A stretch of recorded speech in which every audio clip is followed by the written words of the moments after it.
Eu sou a Cecília, eu sou do time de Growth aqui da Deco, e essa é a Carol, do time de Engenharia. A gente vai ser as hosts de vocês hoje. E a gente está muito feliz de fazer esse evento para mulheres de tech pela primeira vez aqui na Deco, e a gente espera que ainda venham muitos mais para frente. A gente vai ter, já começando com o pé direito, com pessoas ilustríssimas aqui na Deco. Então vai ser muito legal. Então, Boa, que seja o primeiro de muitos. Bom, hoje a gente tem a Nanda Vaida, né, que vai falar da experiência dela com DevOps e SRE. E depois da apresentação dela, a gente vai ter tempo para vocês fazerem perguntas. Então, vão pensando aí já o que vocês gostariam de saber, e aí, quando surgirem, vocês podem pôr no chat e a gente vai escolher algumas para fazer. Carol, quer? depois da Nanda, a gente vai ter mais 4 convidadas que vão falar, que vai ser a Tati Paia, a Helena Steck, a Bruna Albino e a Ana Beatriz Lucena. Todas vão falar de temas relacionados. E é isso. E no final a gente vai ter algumas perguntinhas e respostas que a gente vai esperar para o final para perguntar para todos e fazer um bate-papo geral, assim. Obrigada, Lucas, pelos efeitos. Bom, gente, a Nanda Weiden, para quem não sabe, tem mais de 20 anos de carreira. Ela passou por algumas das maiores empresas de tech do mundo. Teve IBM, Google, Meta, e depois ela virou CTO da Vetex, que, para quem não sabe, é uma plataforma de comércio digital para grandes varejistas. E é uma das 20 e poucas companhias unicórnios saídas do Brasil. Então, muito maneiro. Antes dela virar CTO, ela ocupou cargos principalmente focados na área de segurança, SRE, e foi responsável pela escalabilidade, confiabilidade, desempenho e monetização de apps. Bem-vinda, Nanda. É um prazerzaço ter você com a gente. Tenta compartilhar aí, se não conseguir, avisa. Beleza, vamos lá. Vamos aprendendo juntos. E desculpa a bagunça no background, eu me mudei faz só 3 meses e não vai fazer 4. Enfim, e os móveis não chegaram ainda. Então, enfim, aquela coisa, né? Deixa eu ver se eu consigo. Eu estou fazendo 2 coisas pela primeira vez, usando o Discord e usando o Canva para fazer uma apresentação também pela primeira vez. Mas eu vou começar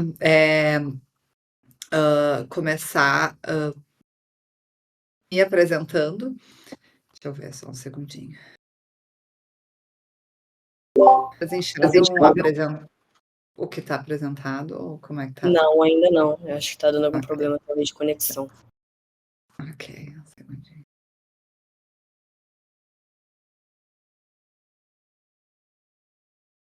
Vamos ver. Ok, vamos ver. Deu certo agora? Então, Ainda não. você quer parar de compartilhar e eu compartilho daqui? Pode ser. Interessante, porque eu vejo no Discord a minha apresentação.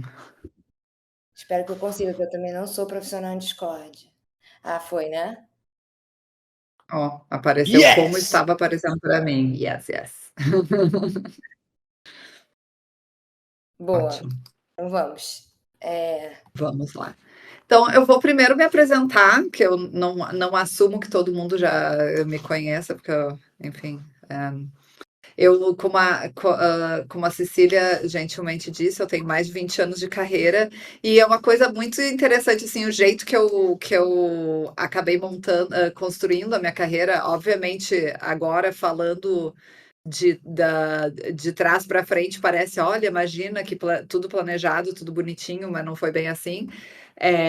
Mas eu comecei a trabalhar com SRE antes do conceito de SRE existir formalmente. Assim, eu trabalhava, sempre gostei de sistemas, mas acabei dando sorte por sorte, circunstância, estar em lugares que a gente estava sempre trabalhando escalabilidade de sistemas. Então, eu participei de um projeto super bacana, quando não existiam bancos de dados que replicavam automaticamente online, assim, né? Replicação online. Eu ajudei a construir um sistema desse. Aí depois eu fui trabalhar na IBM, onde eu fazia mais consultoria e tal. Não era dona de nada. E aí acabei fazendo entrevista para o Google, pensando assim, nossa. Eles sempre dão uma camiseta para quem entrevista, então eu vou lá porque eu quero a camiseta e acabei saindo com um trabalho, assim, eles me ofereceram uma posição no time que na época chamava SysOps, que foi antes da concepção de SRE, e me mudei para Zurique, na Suíça, onde eu moro até hoje. Eu fiquei 6 anos e meio no Google, trabalhando em alguns times, balanceamento de carga, infraestrutura de development, de software development, então infraestrutura de teste, repositório. E aí depois passei bastante tempo trabalhando no que hoje é conhecido pela comunidade aí como Kubernetes, o meu nome do time que eu ajudei a montar. Chamava Borg SRE e era responsável por toda a baixa plataforma. Ali é kernel e gestão de containers e tarefas e tal. Eu saí do Google e fui trabalhar no Facebook em 2012 e fiquei 7 anos trabalhando no Facebook também, a maior parte do tempo na área de Production Engineering, que é como o Facebook chamava SRE. Eles tinham um modelo diferente, a empresa também culturalmente é muito diferente. Eu fui responsável por várias coisas lá. Eu sempre gostei de fazer coisas que eu não tinha feito antes. Então, o Facebook para mim foi uma experiência super transformadora, assim, porque eu tive a oportunidade de trabalhar na infraestrutura. Eles me contrataram para ir trabalhar em cluster management, que era o que eu fazia no Google, e aí, no fim das contas, acabaram. Eu acabei nunca entrando nesse time, fui trabalhar com a infraestrutura de caching em memória, depois storage de mensagens do Messenger. Eu comecei alguns dos esforços, os esforços organizados assim de segurança para a infraestrutura do Facebook, eu ajudei a começar quando deu aquele escândalo do Cambridge Analytica. Enfim, fui me enfiando um monte de coisa que eu não conhecia, porque sempre gostei de aprender. E o meu último cargo lá era cuidar da parte de Production Engineering para os produtos do Facebook. Então, eu era responsável por Instagram, WhatsApp, Blue, que é como eles chamavam o Facebook normal. E também, hoje está na moda, mas em 2019, 2018, 2019, eu era responsável pela infraestrutura de Machine Learning do Facebook também. Então, eu cuidava dessa parte que hoje todo mundo quer fazer e colocar a mão. E desde ali, a minha vida, assim, eu acabei voltando e trabalhando muito mais com empresas no Brasil e fazendo um monte de outras coisas. Fui advisor e board member na Único, aí eu passei, em total, 3 anos e pouquinho trabalhando na Vetex, e terminei o meu ciclo lá agora em março, que eu ainda estava trabalhando como advisor deles e agora estou aqui. Então, eu tenho bastante experiência. A minha experiência antes de me tornar gestora e a maior parte do tempo que eu fui gestora, eu trabalhei na área que é conhecida como SRE. E eu acho que uma das coisas que fica muito claro depois que tu sai dessas grandes empresas e vai trabalhar em empresas menores é que existe uma grande. Tem muita discussão a respeito. Mas isso aí é SRE de verdade, isso aí não é SRE de verdade, sabe? Aquelas coisas. Então, achei que esse papo seria bacana a gente falar um pouquinho a respeito disso, né? E eu queria começar, pode passar o slide, a falar de quem cada um de nós é quando está codando, né? Essa discussão, eu tive num painel que eu estava participando há muitos anos atrás. Eu acho que era abriu muito a minha mente assim para identificar, sabe, não só as pessoas, mas também os departamentos e o que é o profile daquele departamento. E eu vou falar um pouquinho mais disso. E no fim das contas, o povo que trabalha em tecnologia, assim, os coders, eles têm ou as pessoas engenheiras têm 3 profiles. O builder, né, que é o construtor, que é aquela pessoa que gosta, o criador, né, gosta de criar coisa do zero, fazer uma feature, criar uma coisa nova, colocar lá, ver se vai dar certo, aquela coisa toda. Então, aquele processo de criação é o que dá o que energiza essa pessoa, então é a pessoa builder. Aí tem o breaker, que é quem gosta de ver como é que as coisas vão dar errado, e é auditoria de código, é questão de segurança, vai por aí, então tem um monte de coisas que passam o que é aquela pessoa que gosta de quebrar as coisas. E o terceiro perfil é o perfil que eu acho que é o perfil canônico, assim, do Site Reliability Engineer, que é o fixer, que é a pessoa que vê as coisas quebradas e quer arrumar. Eu acho que isso aqui, nem todo mundo que trabalha em SRE tem esse profile, mas a função em si tem esse profile de arrumar as coisas. Porque todas as coisas que a gente acaba trabalhando nessa disciplina de SRE tem um propósito que é mais ou menos relacionado a isso. E daí, se tu pensar assim, tá, ok, mas eu vou só ficar arrumando as coisas que todo mundo quebra, né? Não é por aí. Então tem uma outra dimensão, assim, para a gente descrever o trabalho de Site Reliability Engineering, que eu acho que também é interessante para a nossa discussão aqui. By the way, eu estou planejando não falar muito para a gente poder conversar bastante depois.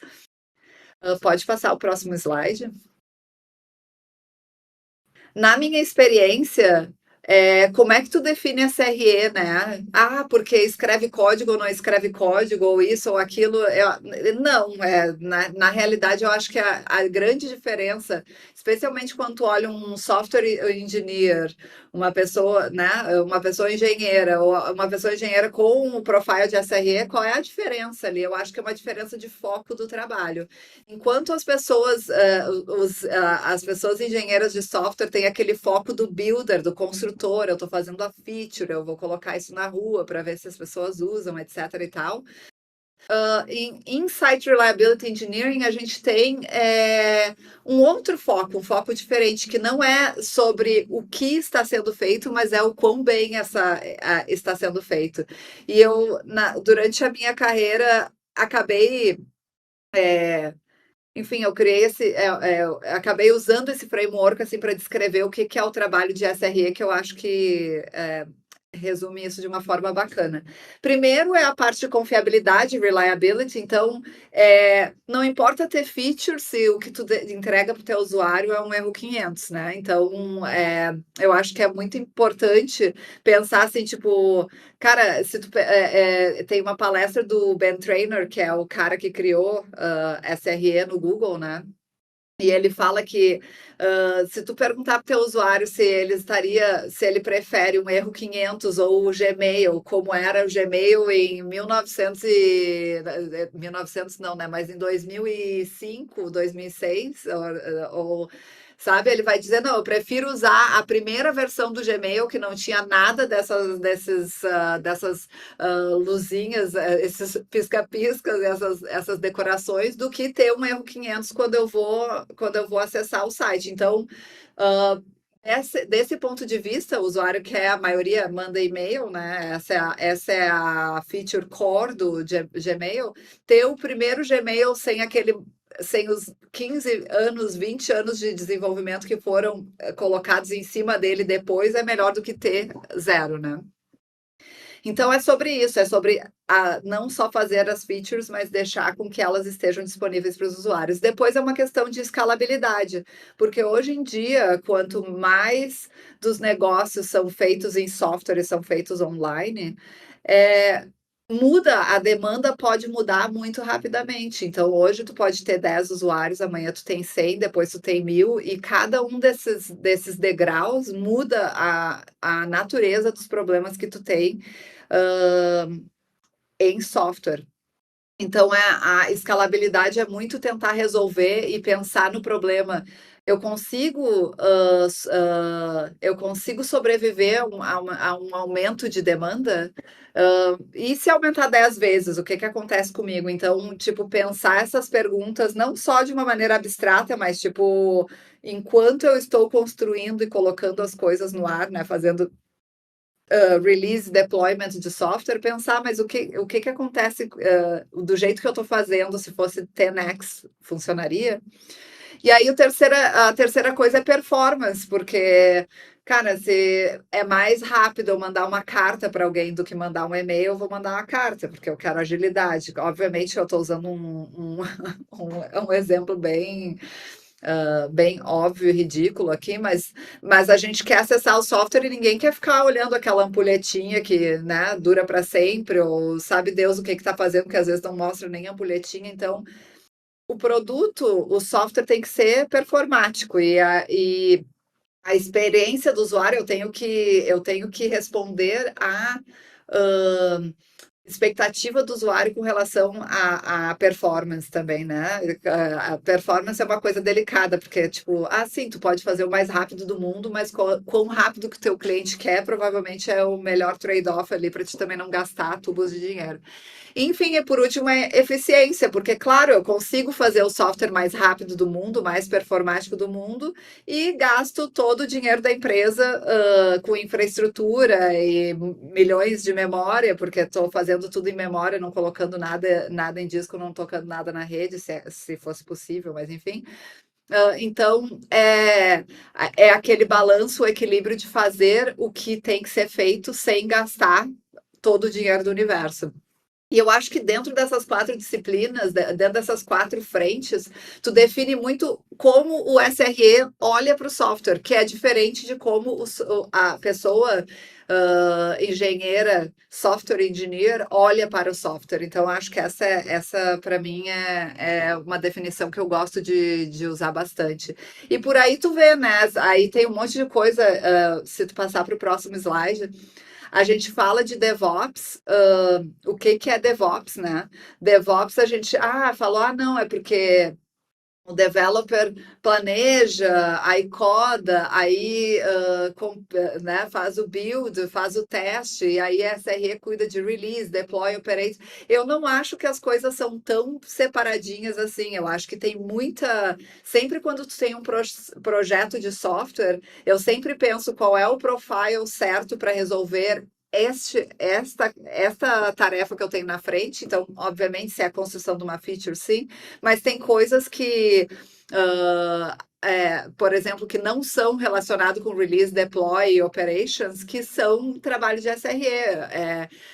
Dentro do Facebook, o Production Engineering foi quem criou e manteve toda a infraestrutura de profiling de memória e de CPU para o software que a gente rodava na infra do Facebook, agora Meta. E não vou me acostumar com isso nunca. E ficava, assim, e não só era a infraestrutura que era nossa, mas a gente estava lá olhando tudo para arrumar os problemas que a gente identificava, porque senão tu fica fazedor de ferramenta, ninguém usa a ferramenta, qual o uso dela, né? Então eu acho que DevOps é interessante isso, que hoje virou quase que uma profissão. Eu não acredito em DevOps como uma profissão, eu acho que o DevOps é um conjunto de práticas que a pessoa engenheira, software engineer, que faz o trabalho dela bem, deveria pensar nisso tudo. E não significa que precisa ser ela que vai resolver isso tudo. Então, essa que é. Porque, de novo, depende. Às vezes tu tá construindo uma nova forma de testar software e é super complexo e precisa de alguém com uma cabeça super de builder e não é uma pessoa engenheira que está em SRE necessariamente, pode ser alguma pessoa que está lá no teu time de infraestrutura e software engineering enfim, bola para frente. E é isso que eu tenho de conteúdo para hoje. Agora eu gostaria de conversar. Onde é que vamos começar com as perguntas? Eu botei aí 2 links. Não sou muito de fazer advertising, mas eu publico bastante coisa sobre gestão e liderança no meu Substack, que é o www.goodtogreat.io, e também posto coisas no LinkedIn frequentemente, então se quiser acompanhar mais um pouco das minhas loucuras da minha carreira, fica à vontade de acompanhar por lá. Muito obrigada, Nanda. Obrigada por dar sua visão aí pra gente. Vamos começar com as perguntas, então? Vamos lá. Deixa eu ver aqui. Quer ir, Nanda? Vamos lá. Então, gente, lembrando, se alguém tiver pergunta, põe no chat, mas vamos começar com uma que a gente falou aqui pra... Nanda, você começou a trabalhar com tech lá no começo da internet, né? Numa época em que tinha bem pouco acesso fácil às informações sobre tech e computação, ainda mais no Brasil. Como é que você se interessou por tecnologia e como foi esse início de carreira, dada essa dificuldade de acesso? Quando eu comecei a me interessar por computação, quando eu estava estudando ensino médio, e eu comecei a fazer um estágio. Eu tinha uma tia minha, tinha uma loja de móveis e me convidou para fazer um estágio lá. Eu trabalhava de manhã antes de ir para a escola, controlando contas a pagar da empresa dela. E eu comecei a ficar a maluca das planilhas de Excel, assim, né? Eu adorava aquelas planilhas de Excel, fazia tudo, enfim. Fazia um monte de coisa de planilha de Excel. E na época, a minha família é uma família de classe média baixa, assim, então a ideia de comprar um computador era uma coisa assim, como meu pai depois falou para mim por muitos anos, tu tem um carro estacionado aqui no canto do teu quarto, e era isso mesmo, né? Era caríssimo. E eu acabei saindo, fazendo uma troca assim, com os meus pais, de sair da escola privada que eles suavam em pagar para mim, aí eu fui para uma escola pública estadual, e aí ao invés deles pagarem a mensalidade da escola, a prestação do computador era metade da... Se comprasse o computador em 24 vezes, a prestação do computador era metade da mensalidade da escola. Foi assim que eu acabei. E na época, a minha irmã, que já trabalhava com isso há muito mais tempo, a gente tinha ganhado junto com o computador, ele vinha com 10 horas de acesso à internet e um curso de internet. Imagina só o que é um curso de internet de uma tarde, assim. Então ela foi lá, fez o curso de internet de uma tarde e eles ensinaram assim os básicos, como é que tu entra na internet, ensinaram a usar um tal de Mirk, que enfim, IRC o bisavô do Discord e do Slack, assim, né? Então, IRC tinha muitos servidores públicos, as pessoas, e naquela época, isso aí era 95, eu acho. A internet no Brasil era super, sabe, estava começando, então a maioria das pessoas que tinham acesso à internet regularmente estavam dentro de universidades e tal, ou eram pessoas que tinham mais grana e tal. E eu acabei conhecendo um monte de gente via internet naquelas minhas 10 horas de acesso grátis lá, que viraram infinitas horas depois, porque naquela época, enfim, os provedores de internet não entendiam nada de segurança, então era aquele festival de compartilhamento de senha com todo mundo, era uma loucura. E foi assim que eu comecei, por intermédio desses grupos de encontros de povo que se juntava, né? Começando no IRC, eu eu acabei entrando em contato com algumas pessoas que eles usavam Linux no computador e eu olhei aquilo e disse, também quero, eu gostava, enfim, tinha, se tu usasse Window Maker com Enlightenment, tinha umas baratinhas que corriam quando tu minimizava uma tela, eu achava aquilo o máximo, aí eu falei, eu quero ter essas baratinhas no meu computador, e aí me deram uma pilha de disquete, eu nem sei se alguém aqui usou disquete, né, nessa vida, mas enfim, uma pilha de 36 disquetes para instalar Slackware no meu computador, e foi assim que eu comecei. Para ter as baratinhas na minha tela. Muito bom, eu amo ver essas histórias. É sempre algo muito aleatório. Exato, exato. Tipo, ó, planejou a carreira. Olha só, a Fernanda, desde criancinha ela queria isso. Não, eu só queria as baratinhas correndo no meu monitor. Exatamente. A gente tem mais uma pergunta aqui, que é sobre a sua transição de carreira de uma Big Tech como a Google para o Facebook, que na época não era uma Big Tech, né? Como é que foi essa transição, assim, para você? A minha mãe disse: a maior cagada que tu vai fazer na tua carreira. Foi que a dona Inês. Mas, essa é a perspectiva da minha mãe.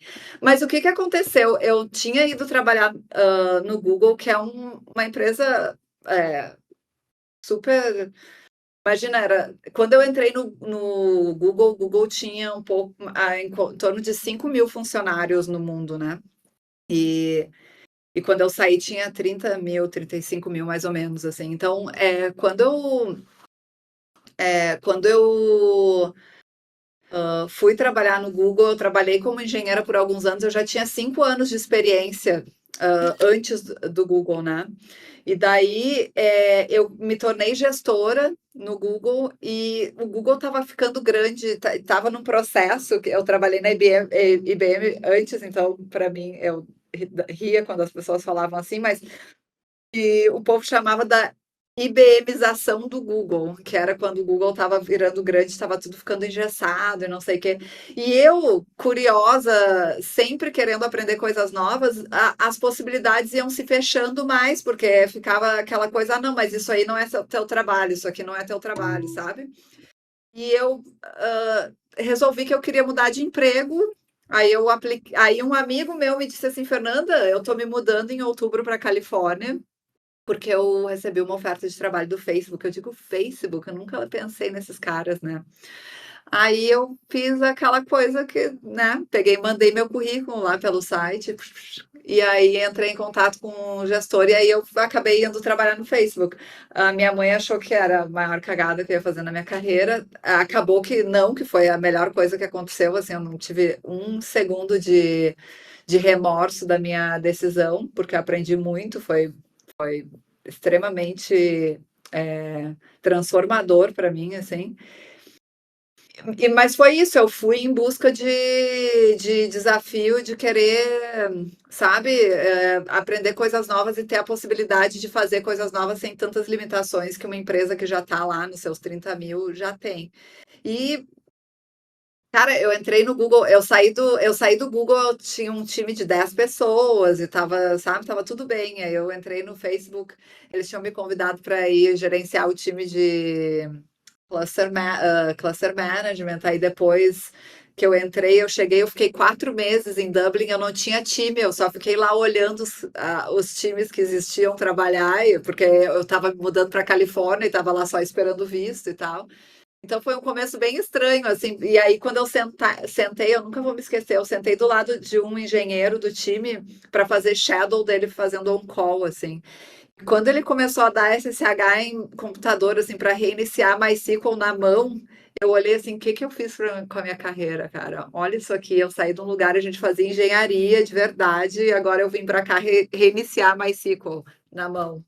Não consigo acreditar. Então, esse acabou sendo um dos meus primeiros projetos, assim, no Facebook, foi ajudar. Claro, não fiz sozinha, mas, tipo, como é que a gente elimina esse time que está fazendo esse monte de trabalho que não deveria existir nenhuma pessoa para fazer, né? Então, no fim, a gente eliminou o time, mas as pessoas foram transferidas para outras equipes, né, para trabalhar mais especializado, mas não tinha mais um time que o mandato da existência deles era keep Facebook up, sabe? Porque as coisas estavam um pouquinho mais estáveis. Mas foi isso, foi uma. Eu aceitei a oferta antes do IPO, meu start date estava pre-IPO, e aí acabou atrasando meu visto para ir para Irlanda, e eu comecei na semana seguinte do IPO do Facebook, que foi aquele desastre, então confirmou, sabe, a bola de cristal da minha mãe viu só, olha aí, ó, que desastre, tá todo mundo falando do que aconteceu com eles em todos os jornais, assim como o IPO tinha sido mal operado, mas enfim. Mas aprendi muito e certamente não me arrependo nem um pouco. Muito bom. Quer perguntar, Cissa? Eu ia fazer essa que o Gaudêncio botou aqui no chat. Pode falar mais da diferença de cultura SRE entre as empresas? Algo que gostaria de destacar, algo que chamou mais atenção. Assim, numa Big Tech, né, e uma startup, até como a Vetex, assim, por exemplo. Cara, assim,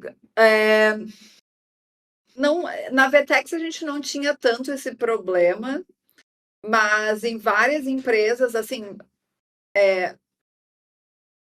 as empresas estavam acostumadas a contratar administradores ou administradoras de sistemas. Eram pessoas que operavam software, só operavam, não é a pessoa que faz, que desenvolve nada, não sei o que opera. E aí virou, SRE virou moda, e aí as empresas continuam contratando e tendo a expectativa de SRE de continuar sendo aquela pessoa administradora de sistemas dos anos 2000, 2010 e por aí. E eu acho que essa é mas aí chama de SRE porque SRE é mais fofo, né?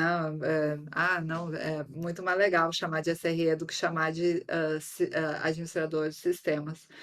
Então, eu acho que tem muito disso ainda, sabe?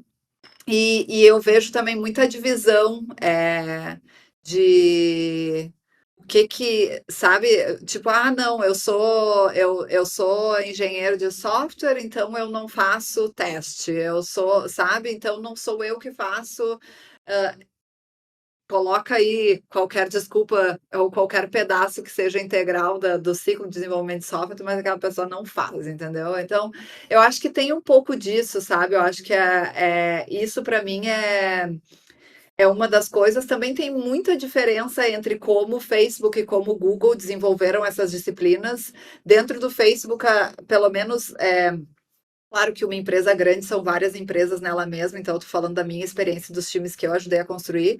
Nós trabalhávamos muito lado a lado, assim, sabe? Então, tipo, não existia qual é o roadmap de production engineering, qual é o roadmap de software engineering. A gente fazia as coisas assim, o quanto desse junto, o quanto fizesse sentido era junto. E eu acho que ainda existe muita. E no Google eu sentia que os papéis eram mais engessados, divididos, assim, isso aqui é um trabalho de um, esse aqui é o trabalho de outro. Então acho que na minha experiência é um pouco disso, assim. Eu acho que a coisa funciona melhor quando são integrados, mas o problema é que as pessoas já começam com desvantagem, né? Se contrata uma pessoa que não sabe, não entende de desenvolvimento de código, para fazer parte de um time de desenvolvimento de código e dar pitaco e não sei o quê, a pessoa não tem moral para ter as conversas, não tem profundidade para ter as conversas e a coisa acaba não fluindo, assim, sabe? Então, eu acho que tem um problema de como a gente tem muitas empresas chamando de SRE, o que não é, aí tu tá lá no teu emprego na empresa A, vai trabalhar na empresa B, só que a empresa B tá realmente fazendo SRE, tu acabou entrando lá porque tu tinha o conhecimento, mas não praticava, e aí tu entra com as tuas coisas as sombras do passado vão contigo, né? E aí acaba. Eu acho que tem ainda um pouquinho disso de ter muita empresa, especialmente pequena, apegada no modelo de que tem uma parede entre operações de software e desenvolvimento de software. E essa é a barreira que a gente tem que trabalhar para destruir, basicamente, essa divisão, porque não faz sentido. Sim. Uma pergunta que a galera tá curiosíssima aqui, eu acho que é sempre uma questão para todo mundo que trabalha com desenvolvimento, né? Existiu algum dia na sua vida, assim, que teve o dia que você derrubou o Facebook, o dia que você fez alguma coisa, assim, surreal, alguma coisa nesse sentido? Cara, teve um dia que eu derrubei o Facebook de propósito. Não foi o Facebook, foi só o Messenger. No Facebook a gente tinha um papel, não era um cargo, que era o Incident Manager on Call. E essa pessoa era responsável por coordenar a resposta a incidentes que a gente tivesse na plataforma. E eu estava on call, eu era o Incident Manager on call, e tinham decisões que eram decisões do Incident Manager on call. Tipo, a gente não queria que a pessoa, engenheira que está lá on call, só querendo fazer o trabalho, tivesse que tomar uma decisão que é grande demais, sabe? E o que que aconteceu? Quando eles lançaram o Messenger na web, sabe? Quando tu vai lá messenger.com e tu tem o Messenger no browser também, né? No navegador. Ele foi lançado com um problema bem sério de segurança. E, nossa, foi um evento, e press release, aquela coisa toda. E aí, pá, o reporte do problema. E o incidente estava aberto, assim, e aí a gente, o que que vai fazer, o que que vai fazer, o que que vai fazer, e daí eu, como IMOC, fui a pessoa, tira do ar, arruma e bota no ar de novo, então a gente deixou o Messenger.com fora do ar por umas 3 horas no dia do lançamento, assim, enfim, né? A pessoa de produto, o que é que tá acontecendo? Eu digo, cara, tá com problema de segurança, tem que tirar do ar, não tem. Então, essa foi a vez que eu tirei o Facebook do ar. O Google era mais difícil, assim, o jeito que as coisas estão espalhadas, mas teve uma vez que foi na minha última semana trabalhando no Google, olha que azarão. Eu tava on call e eu precisava desabilitar um cluster na época, imagina, na época o Google tinha muito menos computador que tem hoje, então, mas enfim, era um cluster de mais ou menos 50 mil computadores que eu tinha que desabilitar aquele cluster, que significava, era um comando que eu tinha que rodar com certos argumentos e que ia desabilitar o cluster e não iam mais ser agendadas nenhuma tarefa naquele cluster. E eu usei o argumento errado e eu desliguei 50 mil máquinas de uma vez só, assim. E eu suei frio, assim, na frente do computador. Eu digo, puta que pariu, vão achar que eu fiz de propósito, porque eu já sabia o que eu tava saindo, né? E aí nossa, que nem uma louca, assim, mas no fim das contas não causou nenhum problema visível ao usuário. Mas foi um momentinho, ops. Muito bom. Tem uma pergunta, assim, mais pessoal também, que quando mulheres veem, assim, outras mulheres em liderança, às vezes pensa, tipo, pô, mas será que ela sofre com síndrome do impostor também? Assim como 90% das mulheres de tech, sabe? E queria entender, assim, como é que se você já passou por isso, se você lida com isso, se você tem conselhos para quem lida com isso, que eu acho que a maioria das mulheres sofre com isso, assim, em tech especialmente, né? Às vezes tem até uma estatística de que mulheres deixam de se inscrever em vagas quando tem muitos requisitos e homens com metade dos requisitos que eles preenchem já estão se 60% inscrevendo. sim, mulher tem que ter 100%, homem é 60%, já tá valendo. Exatamente. Sim, e, cara, síndrome do impostor é um negócio que vai te carregar para sempre, assim. E o que eu aprendi, porque eu conheço, enfim, eu tenho vários amigos e amigas que trabalham nesse meio e que eu sei que são pessoas de altíssima performance. É que, cara, tu é muito exigente contigo mesma, sabe? Comigo, tá? Pessoalmente, o que pega mais, eu sou mais. Apesar de eu ter entendimento técnico, que eu acho que é bem acima da média, com relação a muitos gestores, o meu calcanhar de Aquiles, né, o meu conhecimento técnico, porque eu não gosto de discutir coisas técnicas que eu não tenha autoridade para discutir. Cara, isso é uma merda, né? Porque eu tô ali, tipo, às vezes tem a pessoa que sabe menos do que eu, mas suficiente, né? Porque tem gente que se sente confortável em muito mais ignorância do que eu me sinto confortável, não me sinto muito confortável em ignorância. Mas, e cara, tipo, dando aula do assunto e tu fala, meu Deus, o cara tá errado e tá cheio de razão, sabe? Enfim, eu acho que é uma coisa que tu tem que aprender a lidar.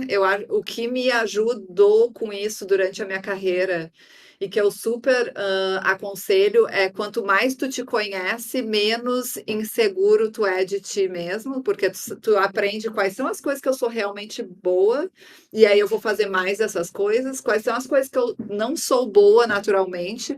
Ah, então eu só vou trabalhar para não ser péssima, mas não vou trabalhar para ser maravilhosa nisso, porque eu não vou conseguir, porque é desperdício de energia.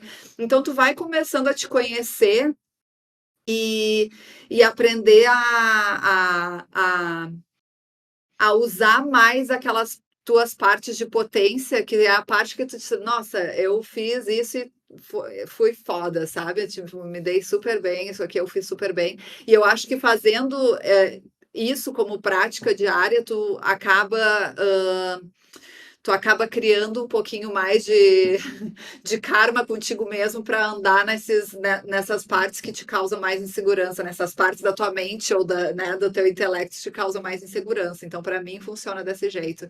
Então, é isso, eu acho que é trabalhar muito autoconhecimento, assim. Então, sabe, tem coisa que as pessoas acham que é bobeirinha. Ah, não, tem o Instituto Gallup lá, tem mapeamento dos teus talentos. Cara, eu acho que aquelas coisas sempre me dão insight. Eu já fiz 1000 vezes de vários tipos e cortes e ângulos e institutos diferentes, e cada vez eu saio com um insight bom daquelas coisas, digo, não, mas tá aqui, ó, tá aqui, eu sou desse jeito e assim é uma forma que eu consigo potencializar o que eu sou naturalmente. Eu acho que é por aí. O muito dessas é tipo assim, olha, a síndrome do impostor parte do princípio, eu não sou como eles e eles vão descobrir. E quando tu começa o teu dia já sabendo que tu não é como eles e tá tudo bem, tá em paz, terapia ajuda também muito, terapia, assim, tipo, eu pago terapeuta que nem eu pago conta de luz, é mensal, aqui todo mês é a mensalidade do terapeuta. Daí eu acho que tu cria um pouco mais de paz de espírito, sabe, com quem tu é, e a coisa fica mais leve, mas não tem, é sempre. Agora eu comecei, até esqueci, olha só a louca, né? Fundei uma empresa que chama Alfredo, que é uma empresa de assistência executiva e assistência pessoal por assinatura. E eu passo o dia inteiro fazendo o que eu não sei fazer, cara, porque eu sou uma pessoa de tecnologia, eu tô colocando um negócio de pé do zero e fazendo um monte de coisa que eu não sei como fazer, e enfim, a todo lado é só eu sendo incompetente em muitas coisas, mas com muita força de vontade, então. Acho que, enfim, é isso. Se leve a sério, não se leve tanto a sério assim. Eu acho que a gente tem que ter um pouquinho de leveza, sabe? Tem que ser gentil conosco. Total. Obrigada, Nanda. Vamos fazer essa do Lúcio aqui. Quais oportunidades mais legais para quem está começando na carreira agora em 2024 e se interessou por SRE?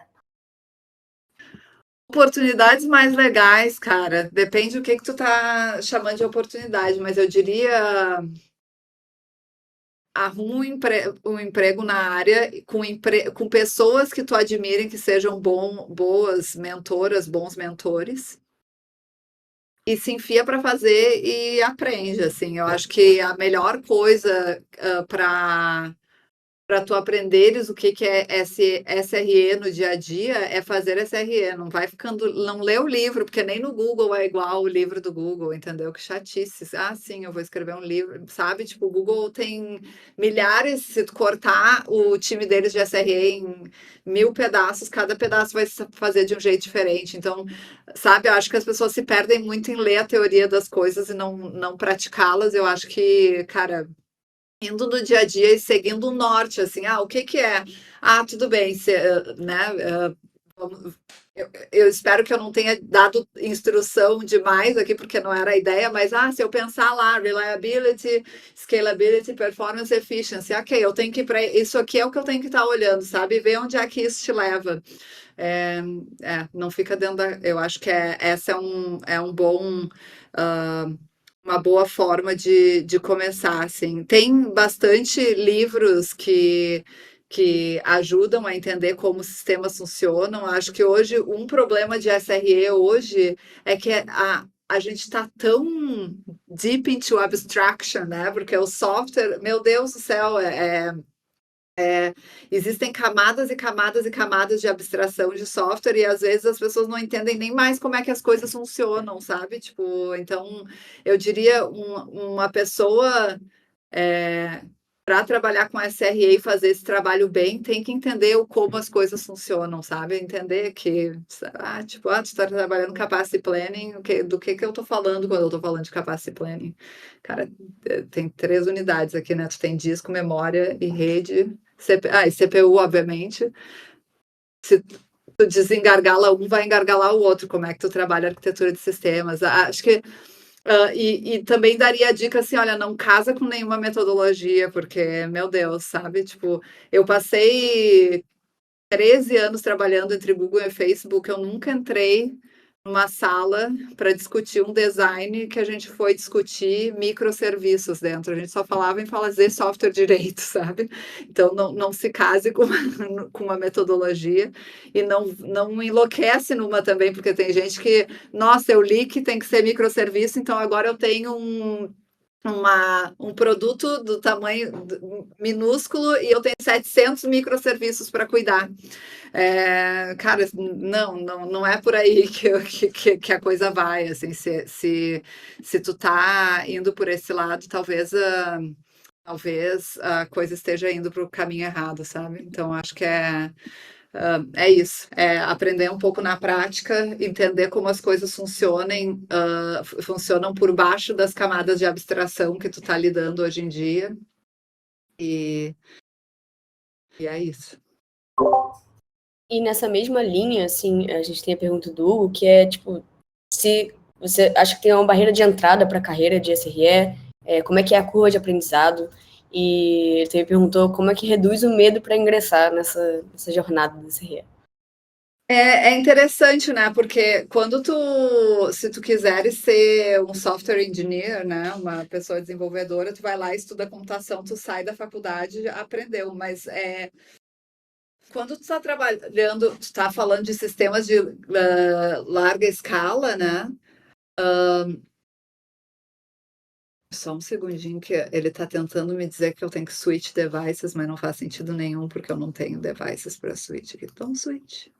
E não, o Don't Ask Me Again vai fazer alguma coisa errada. Tá. E aí, o que acontece? Quando tu tá falando de sistemas de larga escala, não existe, tu não aprende na universidade. Isso não, as universidades não conseguiram ainda catch up, né, para o nível de complexidade e a escala de como é que o mundo está funcionando hoje, como é que as infraestruturas de software estão se desenvolvendo assim, né, no mundo. Então, eu acho que por isso tem esse peso, porque o SRE, em teoria, né, se já viu muitas coisas, assim como em várias profissões, mas acaba tendo um entendimento melhor do que precisa ser feito. Mas eu acho que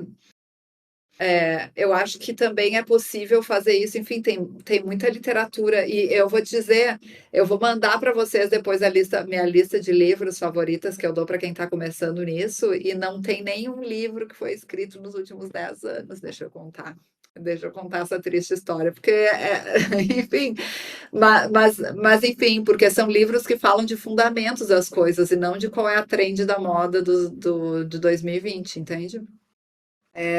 Eu acho que para quem está começando, como eu disse, cara, procurar bons mentores, assim, empresas que tenham, que contratem pessoas desenvolvedoras, engenheiras de software que são pessoas que tu admira e que façam um trabalho bom, sabe? Que é difícil reconhecer isso no começo da carreira, mas às vezes tu senta do lado de alguém e tu decide, ou eu estou aprendendo aqui, ou não estou. E às vezes a gente se conforma muito, eu não estou aprendendo nada com essa pessoa e não estou indo para lugar nenhum, assim, isso não é um bom lugar para estar, porque se tu parou de aprender, daí tá fazendo o quê aqui, né? Tipo, gastando o tempo de todo mundo, inclusive o teu. E a gente tem tempo limitado nesse planeta, então, enfim. É, eu acho que, cara, eu vou mandar, pegar esse homework de mandar a referência dos livros, porque eu acho que isso é super, tem muito, muito, muito livro bacana que pode dar uma ideia do que é e de por onde começar. Começar, por exemplo, assim, se tu é uma pessoa engenheira de software e diz, mas eu queria ir para SRE, mas a barreira de entrada é muito grande. Cara, trabalhar com a cabeça de uma pessoa SRE não precisa nem mudar de trabalho, tu só vai começar a olhar para outras coisas no teu dia a dia, entendeu? Então, acho que para quem já está na profissão, não é tanta barreira de entrada assim, porque geralmente trabalhar nessas frentes que eu listei aí, cada vez que o time se reúne e fala, ai, quem é que vai ver, por que que tá lerdo X. Cara, nem as moscas respondem, entende? Porque ninguém quer fazer esse trabalho. Eu acho que esse trabalho é trabalho para mim, me motiva muito e é intelectualmente estimulante pra caramba, assim, sabe? Entender como as coisas funcionam, por quê e arrumá-las, assim.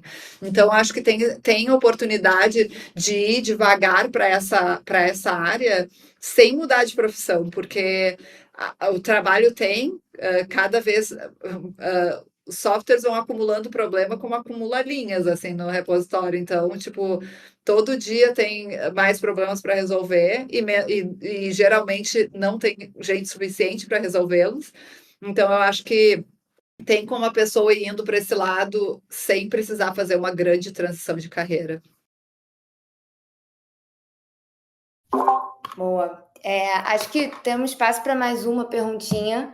A Muri botou aqui, o Bolbi perguntou sobre livros e tal, e aí entendo, Nanda, que você vai mandar. Eu circulo com você Boa. depois pra gente fazer. Mas aí, eu acho que eu dei mais para outro sentido, assim, né? Mais relacionado a Big Techs, né? Tipo, ele perguntou como tem um livro que explica como funciona o sistema de Big Techs, ou só realmente trabalhando numa Big Tech para você entender. Acho que É mais. somente trabalhando uma Big Tech para entender mesmo, porque também não é como elas funcionam, cada empresa funciona de um jeito. Por exemplo, o Google é uma empresa de engenharia que faz produto, então tudo lá, nossa, discute, todo mundo tem que concordar, e sabe? E o Design Doc aprovaram, não é, se alguém não ficou contente, aí para o trabalho todo e vamos discutir de novo. Mas o que eles fazem é sólido, entendeu? E aí tu vai para empresas tipo Meta, pelo menos a Meta vai fazer 5 anos que eu não estou mais na Meta. Então, tipo, take it with a grain of salt.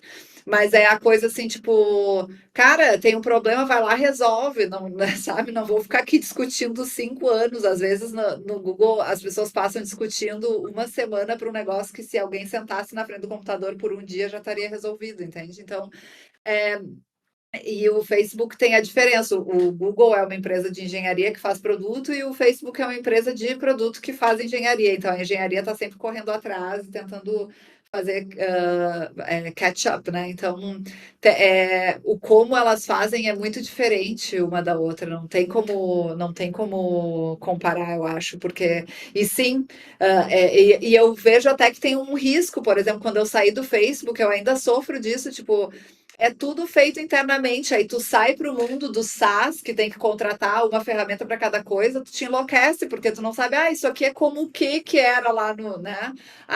Entendi. Honeycomb é como o Scuba lá no Facebook. Ok, entendi. Não sei o que é como aquele outro negócio, sabe? Então, e isso por isso que eu digo que o importante é entender como as coisas funcionam por trás da abstração, porque senão tu vira uma pessoa de comprar produto de menu, assim, e aí não dá, né? Porque não entende. Tem que entender como as coisas funcionam por trás, as coisas por trás das coisas, né? Senão fica uma discussão bem, bem rasa. boa. Então, última pergunta. Pode falar também de como você vê o impacto de AI na carreira de SRE. Cara, eu trabalhava no Facebook, eu era responsável pela infraestrutura de AI, né? Então tem essa coisa. E o que eu acho que era o desafio que a gente tinha lá e que eu acho que ainda continua sendo o desafio da indústria, se não é mais, alguém que saiba mais que eu me fala aqui.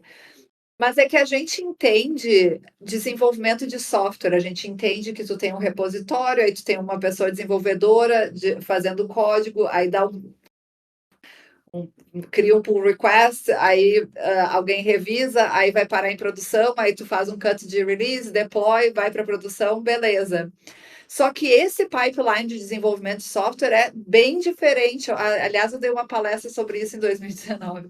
É muito diferente quando tu está falando de inteligência artificial, porque o que tu tem aí são outros componentes. Tu tem um monte de dado, e daí tu tem uma pessoa engenheira que cria uma hipótese, que cria daí um modelo para trabalhar um dado específico, e aí pega, treina aquele modelo, e aí, então tu tem uma pipeline ali de processamento de dados enorme, aí aquele modelo vai dar resultado, aí tu precisa de infraestrutura para comparar aquele resultado com o resultado anterior, porque quando a gente está falando de modelos de IA é super. Assim, tu pode mudar tudo e não mudar nada como software, mas o jeito que tu faz A/B testing é diferente.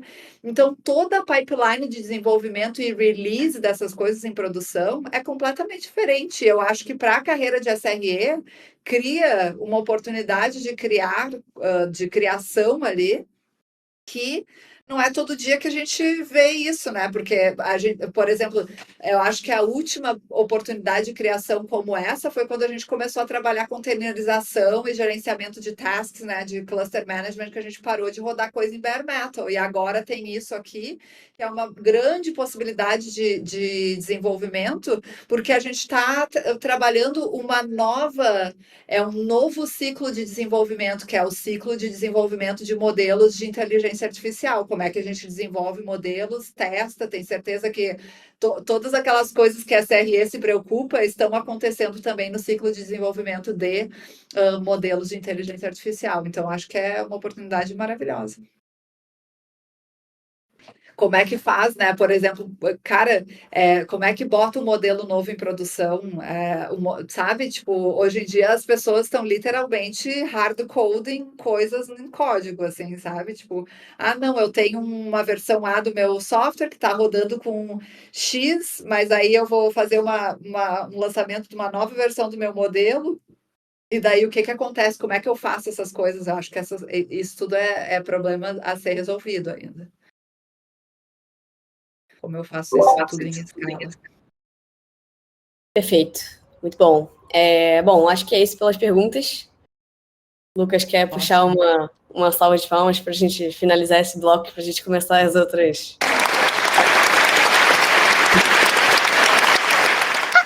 Muito obrigada, Nanda. Foi demais. Muito obrigada mais uma vez pelo convite, Gui, brigadíssimo, e obrigado, Carol e Cecília, por estarem aqui co-hosting e me tendo aqui para essa conversa.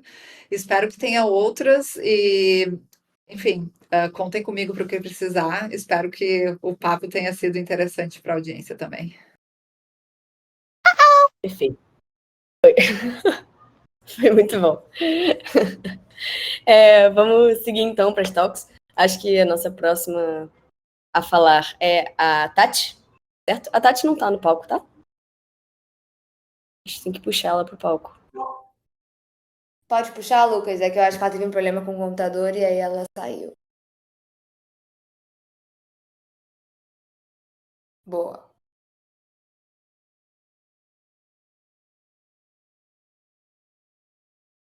Oi, Tati, estamos te vendo. Está mutada. Tem muita, né? Perfeito. Consegue me ouvir agora? Sim, tá um pouquinho baixo. Se conseguir aumentar um pouquinho, seria ideal, mas se não, tudo bem, dá pra ouvir. Minutinho. Esse melhorou?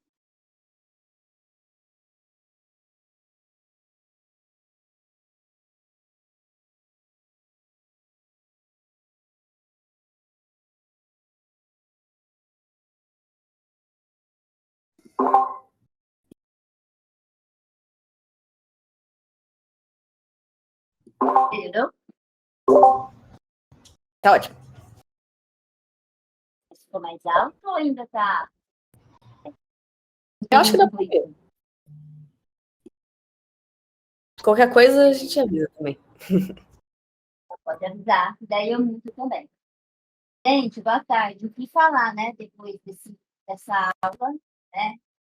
E depois, né, de Nanda falando é complicado. Mas eu vou tentar, prometo, tá bom? Vamos ver se eu consigo compartilhar uma boa também. Legal.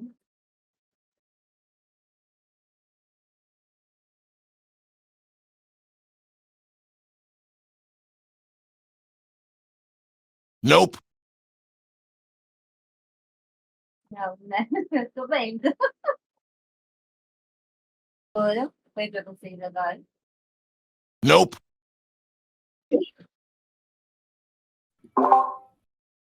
Se quiser me mandar.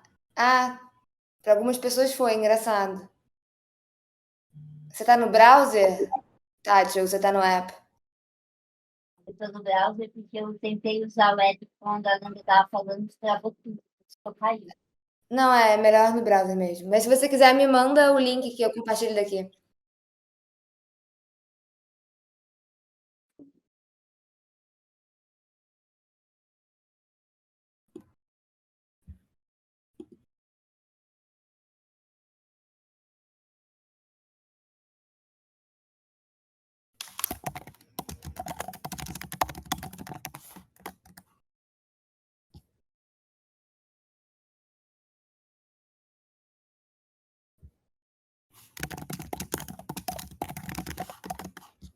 Só me dá acesso, por favor.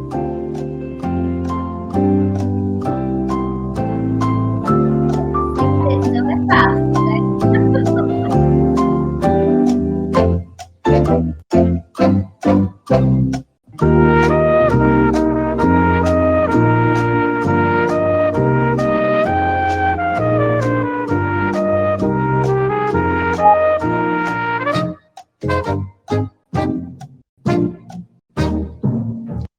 Esse foi.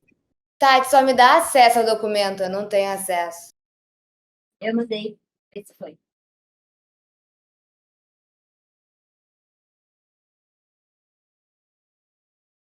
Foi. Vamos. Yes. É assim, se tem de produção, gente.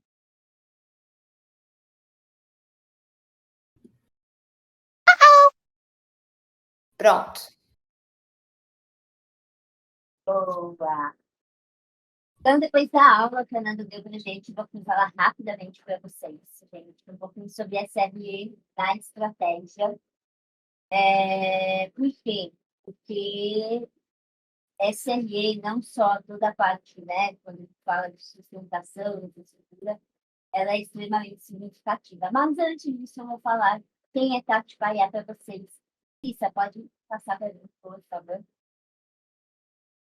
Essa é a Tati Paiá, vocês podem ir no QR Code, né?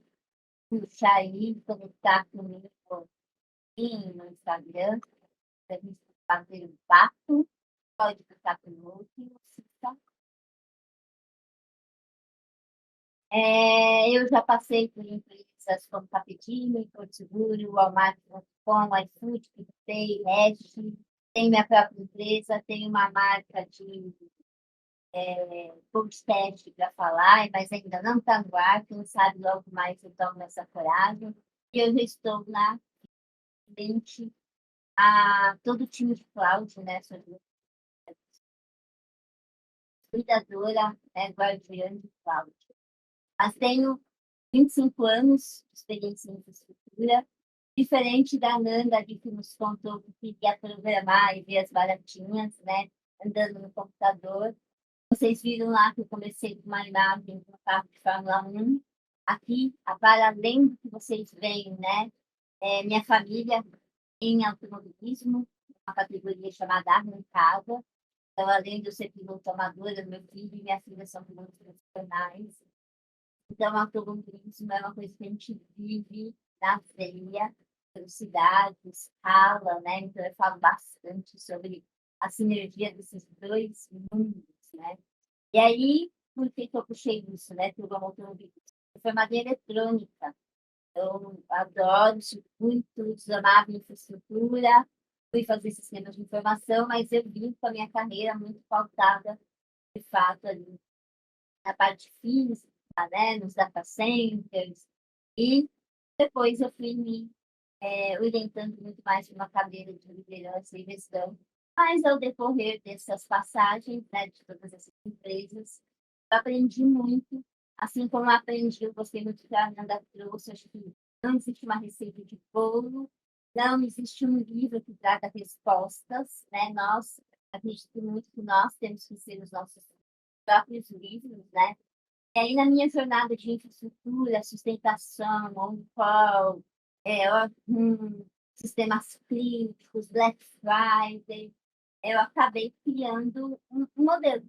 Eu fui testando na prática ainda antes de existir SRE. Então, às vezes, eu olho os novos modelos, os frameworks, eu fico pensando, olha, mas eu já faço isso, né? Agora tem outro nome, né? E a gente vai, eu percebo que a gente vai aí dando alguns nomes de coisas que já existem até para mudar a visão sobre algo que não foi tão bem aceito, mas é uma boa ferramenta. Pode passar, por favor. Eu não sei se para vocês ficou muito pequeno, dá para ver. Dá para ver, sim. Yes! Opa, show! SRE na estratégia. Por que eu estou falando disso, gente? Porque o SRE, né, o nível tático e operacional, ele até é muito fluido para a gente falar, ainda que tenham as barreiras, que tenham dificuldades, que tenham todas as perguntas se estamos preparados ou não tecnicamente. Mas existe também uma caminhada para que SRE seja de fato estratégico, seja bem-vindo, bem visto, né, e bem aceito pelo board. E aí, quando eu falo SRE, eu não estou falando exatamente do que está escrito no livro do Google, estou falando aqui de um modelo que eu estou apresentando para vocês, baseado nas experiências que eu vivi, que eu testei, que eu dei com a cabeça na parede, que não deu certo, que eu errei. E aí eu venho evoluindo esse modelo, tá? E aí são coisas que eu acredito e deram certo nessa minha experiência. Como, por exemplo, falar de observabilidade. Inclusive, é um tema que eu sou apaixonada. Para mim, na minha opinião, nas vivências que eu tive, a base é observabilidade. Para quê? Para que a gente tenha visibilidade. A SRE trabalha muito com engenharia, né? E você não tem média, você não tem normas, não tem alertas, né? Não tem uma visão da infraestrutura, como a própria Ananda falou, você não tem profundidade para entender como você vai fazer uma gestão de incidentes, vai estar num call, vai resolver um problema rapidamente, né? Então, você precisa ter uma boa base para que te mostre onde estão as falhas e você conheça, né?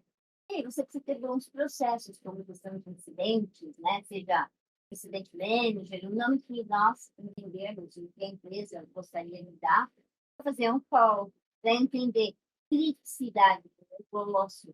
É uma coisa que eu falo muito, para além da tecnologia, a gente é muito técnico, né? Vem dessa carreira técnica, a partir de agora, com o advento da IA, toda a transformação que a gente está tendo, digitalização, a gente precisa também falar de negócios, para que você entenda os impactos e perdas que acontecem no meio, né, de uma crise. Imagine ali, né, quando a Nanda falou que precisou tirar do lançamento do Messenger 3 horas. Imagine o tamanho do impacto pelas 3 horas, mas imaginem só se ela não toma essa decisão, e aí o impacto, né, olhando para a imagem daquele lançamento, olhando para a questão de vulnerabilidade de segurança, seria muito maior. Então, entender quais são esses impactos de negócio, quais são as perdas e quais os riscos que você está trabalhando, são muito, muito, muito importantes.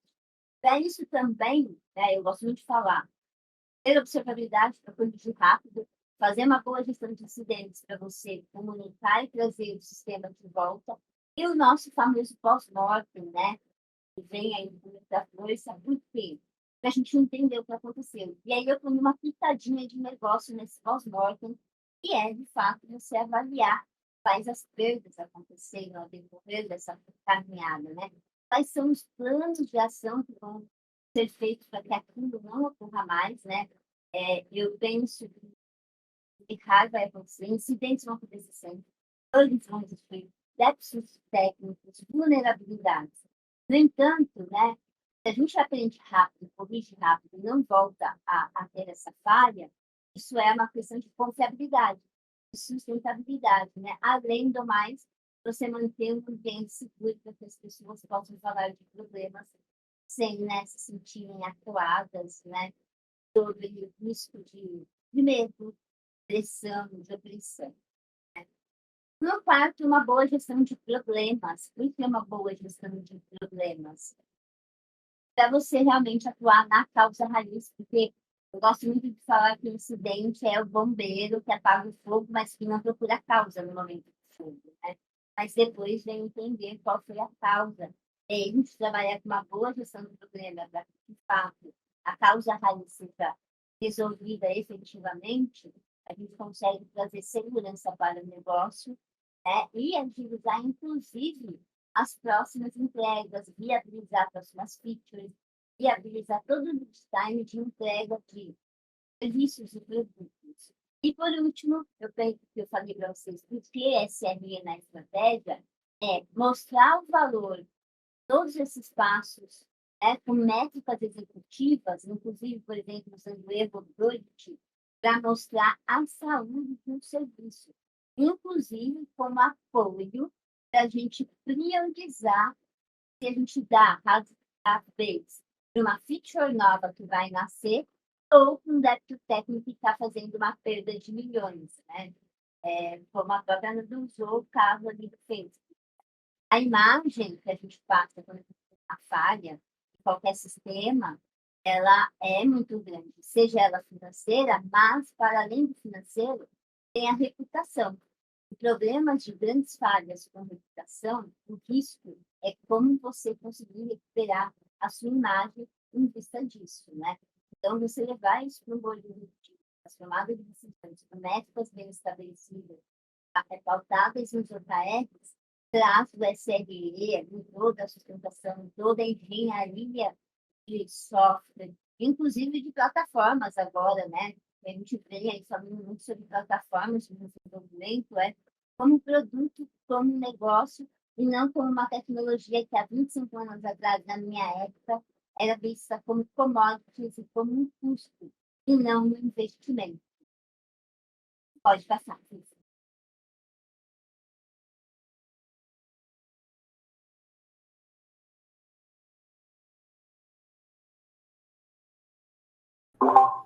Passei. Tá vendo aí? Passou? Você também? Para mim ainda não atualizou. Agora foi.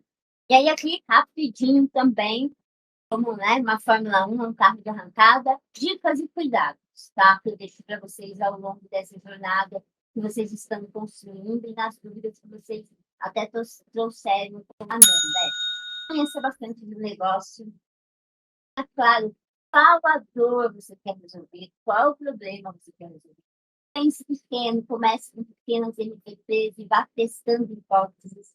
Mostre as métricas dessas hipóteses para ter sucesso. Forme parcerias, áreas que querem estar junto nessa jornada. Pessoas são a chave para todo e qualquer caminho. Tá?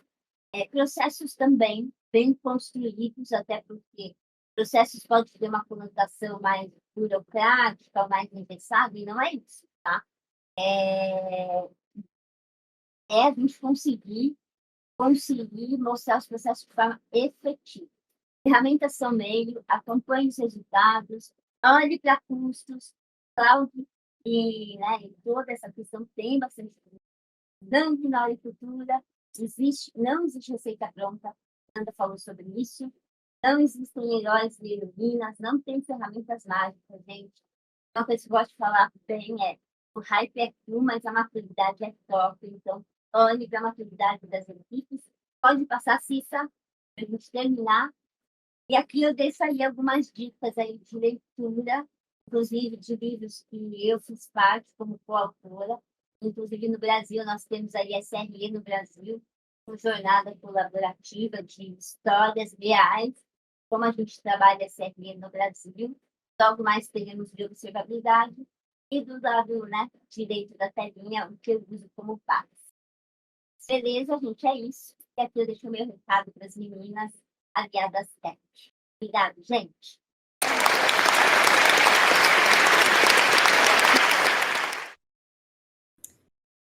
Obrigada, Tati. Gente, se vocês tiverem perguntas para a Tati, pensem aí, a gente vai deixar para o final as perguntas depois dos Lightning Talks. E agora, quem é a próxima, Carol? Me ajuda aí, me ajuda aí. Helena. Helena. Pega mais, Helena.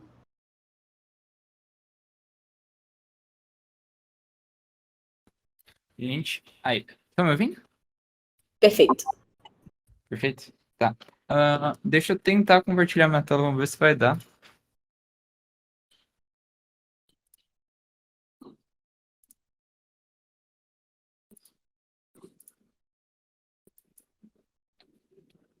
Foi? Para mim, Yes! Perfeito, então. Tá, eu vou falar hoje, né, um pouco sobre aquela parte de consertar coisas e também um pouco sobre quebrar coisas. É uma história do incidente que teve ali na empresa que eu trabalho. Mas antes disso, eu vou falar sobre mim um pouquinho. Eu sou uma mulher trans. Eu sou Staff Backend Engineer numa empresa chamada Circuit. E atuo profissionalmente na área há quase 5 anos. Sobre a Circuit, né, a empresa que eu trabalho, é uma startup inglesa, com um ambiente de trabalho semi-assíncrono, ou seja, basicamente todas as nossas comunicações, a maioria pelo menos, são feitas por meio de mensagens ou vídeos gravados. E os nossos produtos, né, os nossos produtos principais são produtos voltados para motoristas de entrega, né?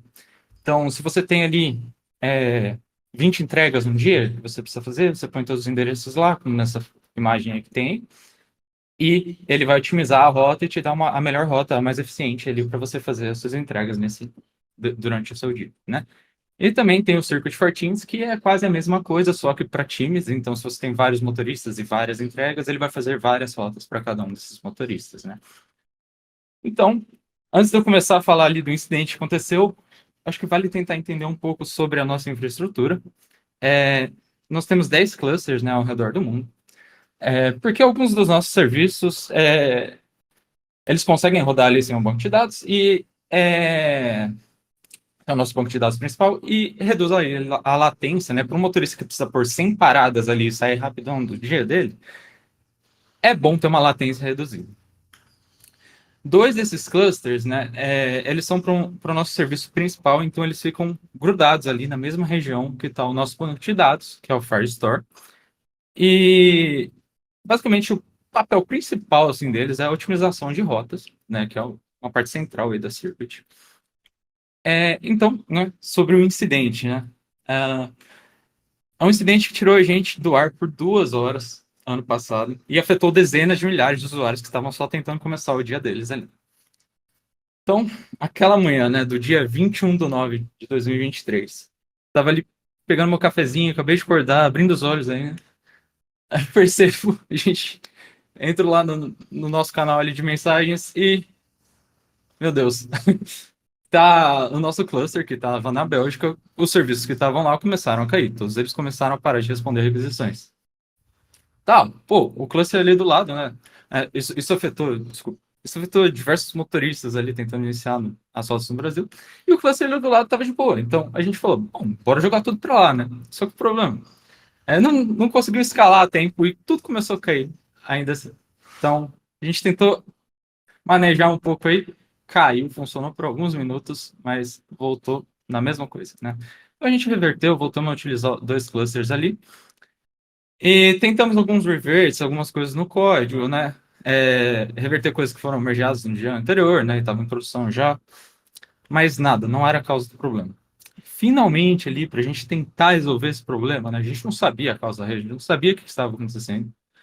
A gente adotou uma estratégia Não sei, que funcionou. Então, para mim tá ótimo, tá bom o suficiente. A gente tem basicamente dois tipos de requisições que chegavam nesse serviço, né? As requisições de usuários, né? De coisas que eles estão fazendo ali no aplicativo deles ou no site ali. E os triggers do Firestore, né? O que são triggers do Firestore? São mudanças ali do banco de dados, né? Sei lá, criou um novo documento, atualizou alguma coisa, algum documento, né? Então, cada uma dessas mudanças envia uma requisição também. E tem muita requisição sobre isso, né? Às vezes, muito mais do que as requisições de usuário em si. Então, a gente separou, mandou parte dessas requisições para um cluster, parte para outro. Putz, 10 minutos, tudo voltou a funcionar. Ufa, saímos do problema, sucesso. Então, mas será? A gente não entendeu o que estava acontecendo. Então, ali naquela tarde, né, depois que a gente deu uma descansada, a gente parou e voltou a olhar, né, para o problema. Algumas semanas antes, né, a gente migrou tanto o nosso banco de dados, que estava, né, na Inglaterra, quanto os nossos clusters, né, que também estavam na Inglaterra, para essas duas regiões diferentes, né? E no começo, né, o load balancer ali do Google Frontend estava enviando ali requisição bonitinha, um para cada, mais ou menos igual ali. Só que alguns dias depois, e a gente não percebeu isso, ele parou de enviar muitas requisições para a Holanda e estava enviando a maioria lá para a Bélgica, né? Então a Holanda estava fazendo quase nada, tá? Tinha muito poucas requisições chegando para ele e a maioria estava chovendo ali na Bélgica, né? Faz sentido, porque a maioria dos nossos clientes estão aqui, né? Nos Estados Unidos e no Brasil, a maioria dos clientes da Circuit. Apesar de a gente ter clientes em 180 países, a grande maioria está aqui mais perto da Bélgica do que da Holanda. Então, faz sentido. Mas isso aconteceu alguns dias antes do incidente. Então, por que a gente só viu esse problema agora? Computadores não fazem sentido. Essa foi a minha primeira resposta. Mas, na verdade, fazem. Então, um dos pods, né, que a gente tinha ali rodando, ele teve um spike de CPU por um problema que a gente tinha identificado alguns dias antes. Só que a gente ainda não sabia a causa raiz dele. E ele acontecia muito raramente.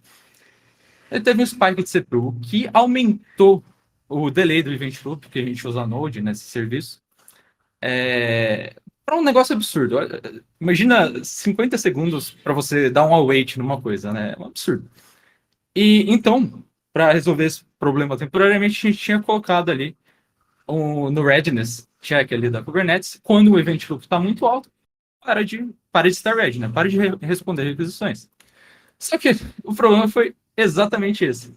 Aquele pod parou de responder requisições, os outros pods tiveram que lidar ali com toda a carga, e aí foi derrubando um após o outro, e foi um caos, né? Mas por que então, né? Pô, a gente está usando Kubernetes, a gente está escalando coisa, container, né? Essas palavras bonitas aí. Por que os pods não foram escalados? Porque não tinha mais pod. Então, eles foram. Mas a gente atingiu o máximo configurado ali no nosso HPA, né? Então, o autoscaler simplesmente não conseguia escalar mais, já estava limitado. A gente não tinha visibilidade nisso, né? Que é uma coisa que falaram antes, as duas palestras antes de mim, né? Falaram, eu acho que é uma coisa importante, visibilidade, né? Então, a gente não tinha, a gente não conseguia ver. Então, moral da história. Primeira coisa que a gente foi fazer depois de tudo isso, né? Coloca um alerta ali. Não é pra gente chegar nesse máximo da HPA nunca. Se estiver chegando perto dele, tem alguma coisa errada, né?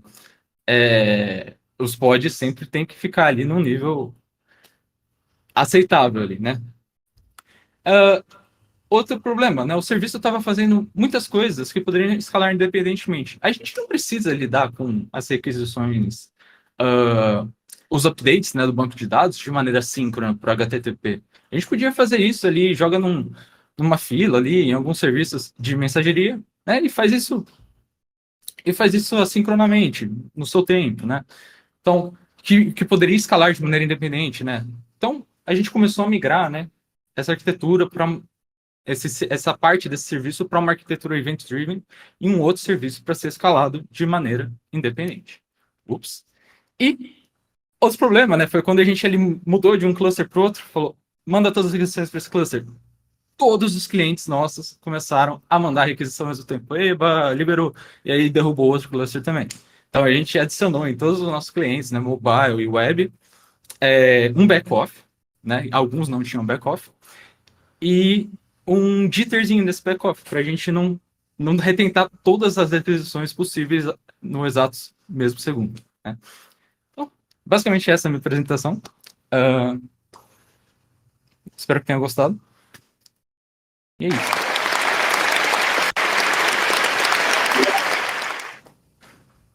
Muito legal, Helena, obrigada. Carol, desculpa, te interrompi, vai lá. Não, agradeci também. Boa. E agora nós temos a talk da Bruna. Bruna, bem-vinda. E lembrando que perguntas mandar no chat para depois a gente fazer as perguntas finais para todo mundo. Sim. A gente não tá te ouvindo, Bruna, mas a gente tá te vendo.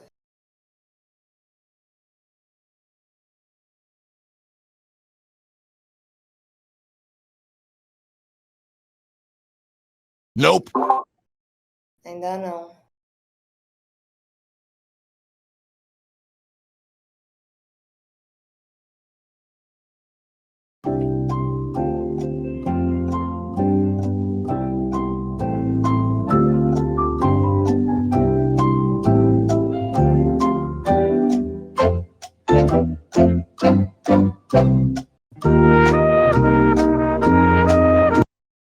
Nope.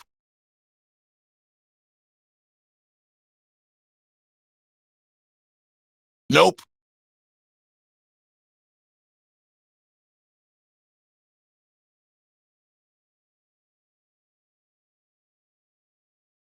Nope. Quer entrar e sair de novo? Desculpa, aliás, sair e entrar de novo.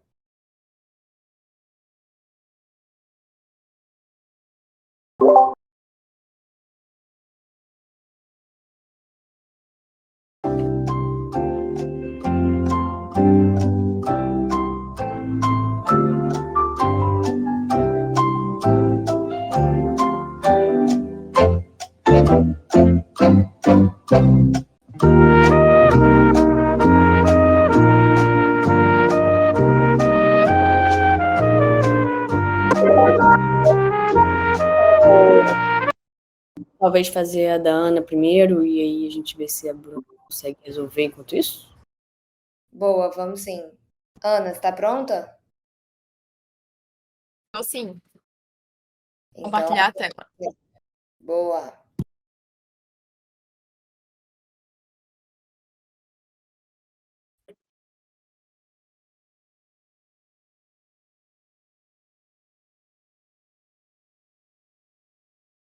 Quer ver minha tela? Nope. Não?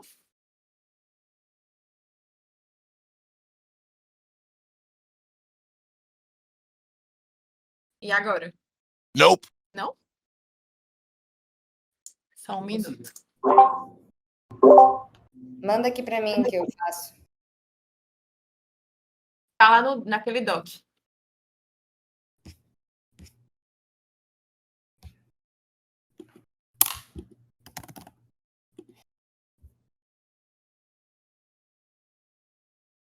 Que doc? Quer me Só um mandar de minuto. novo?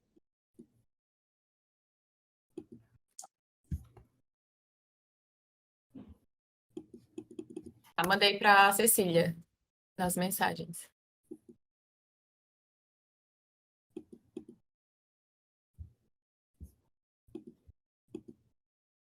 Aqui, pra facilitar também pro pessoal. Foi, tô botando aqui. Tá.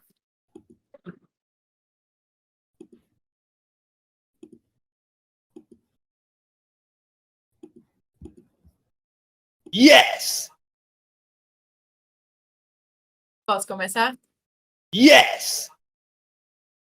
Ok. Boa tarde, pessoal. Eu sou Ana Beatriz Lucena Lira. Eu vou apresentar um pouco hoje sobre uma pesquisa que eu venho desenvolvendo Ao contrário das meninas que apresentaram antes, eu ainda não fui para o mercado. Atualmente eu atuo como pesquisadora e hoje eu vou falar um pouco sobre os desafios na gerência de recursos em ambientes multilocatários. Pode passar. Inicialmente, eu vou falar um pouquinho quem eu sou.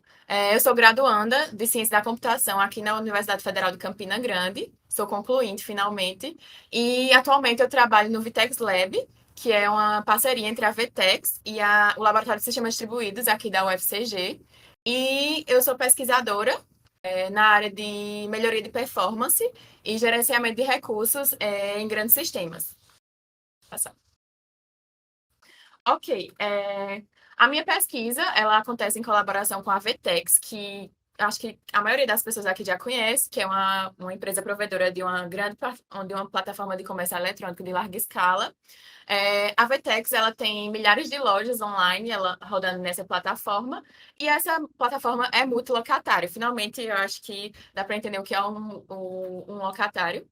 É uma plataforma multi-tenant, ou seja, cada tenant, cada locatário seria uma loja online rodando na plataforma. A Vtex, ela é uma grande cliente da AWS. A estrutura dos serviços que rodam na Vtex, ela é provisionada na AWS. E aí a Vtex, ela coopera com algumas universidades brasileiras através do Vtex Lab.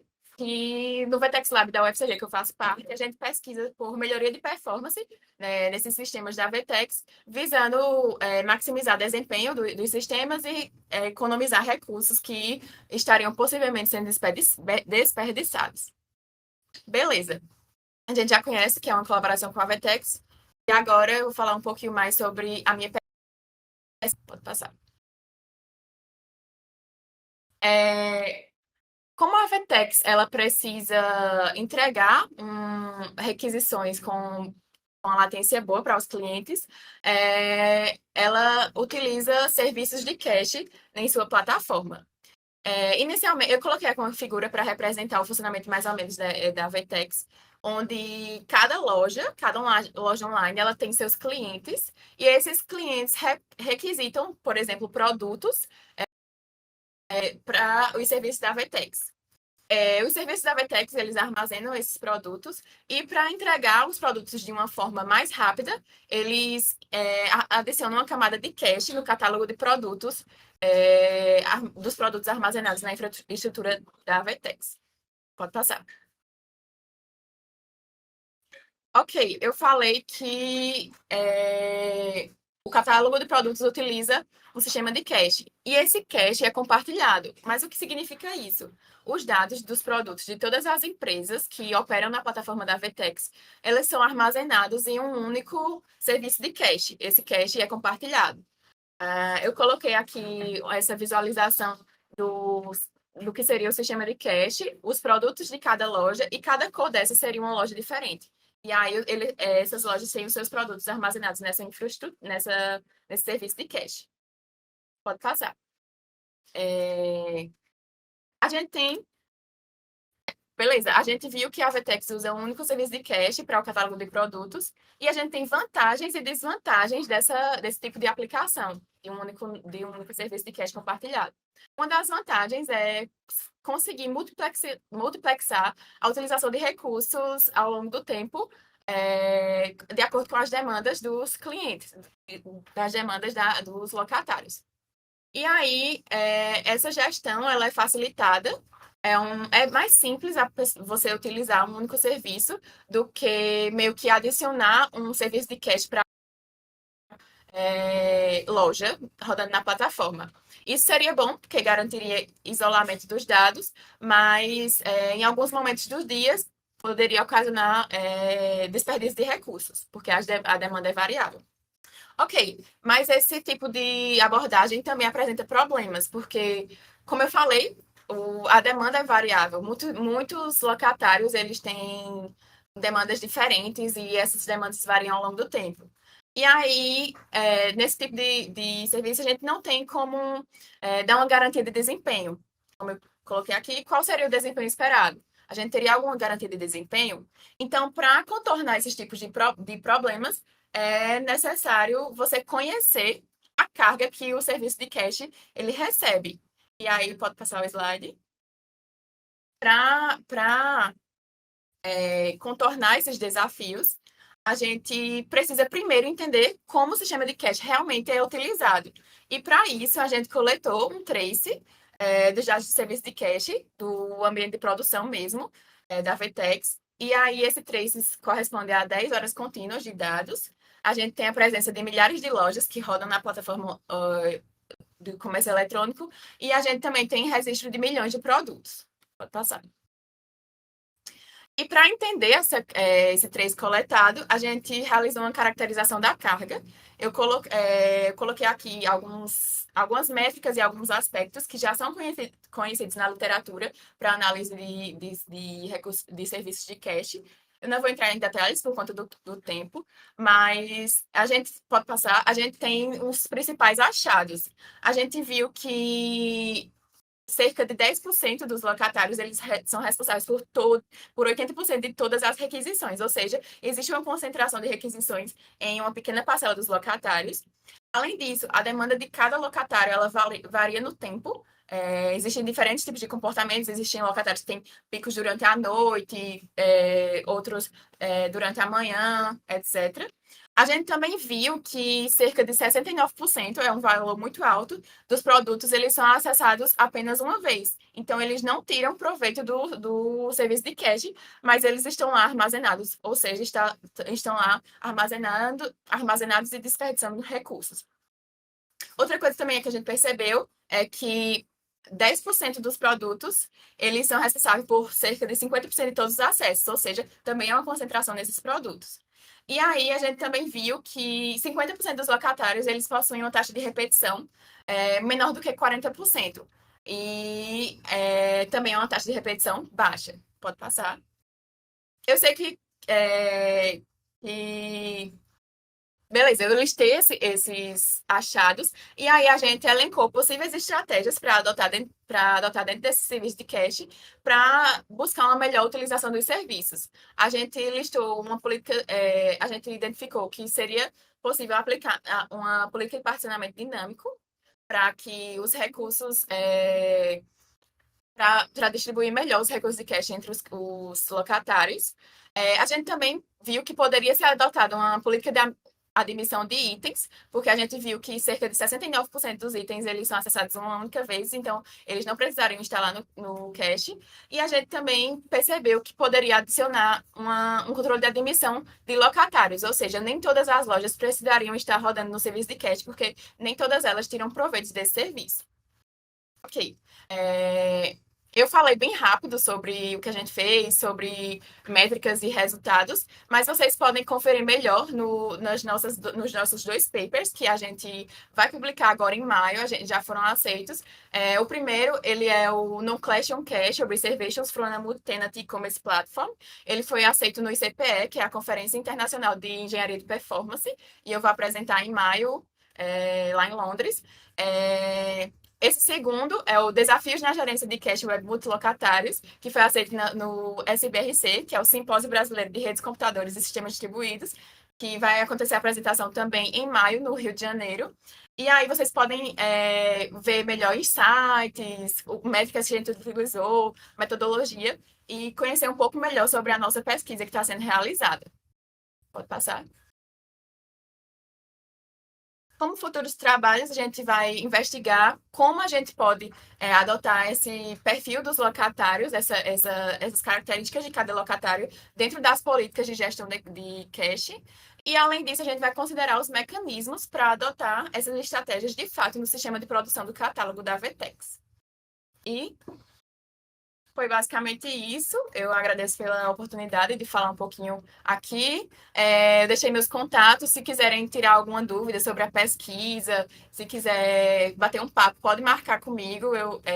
Eu e o meu grupo de pesquisa, a gente está disponível para bater um papo com vocês. E muito obrigada.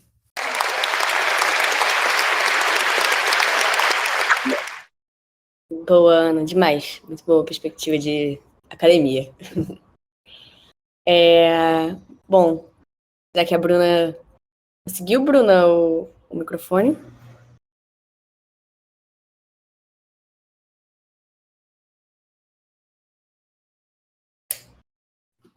Eu acho que ela vai entrar de novo usando o telefone, porque eu acho que ainda não tinha ido, não. Beleza.